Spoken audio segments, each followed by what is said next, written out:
Машһүр Жүсіп Көпеев. Хал ахуал. Жігіттер жақсы қайда өнер шашқан. Жүдегер ғарып тердің көңілін ашқан. Ана озық мен кейін қаланба деп, көз салып бірін-бірі шамаласқан. Сүрініп ата яғып кетер болса, дұшман түгіл досыңды да табаласқан. Бұл жұртта сорай нәрсе толып жатыр. Өтірік, ұрлық, өсек араласқан. Өңшең сәурікте кемен бұқашықтар, бір-бірін сөзіп жаңшып жараласқан. Жақсының өз болған көре алмаған, өрт қойып жан-жағын қамаласқан.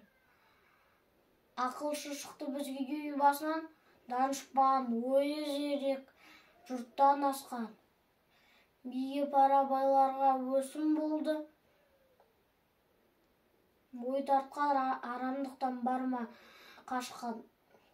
Сенгімнен қорқасын деп желбедеді, кісі жоқ қой дейтұғын, жұртты басқан.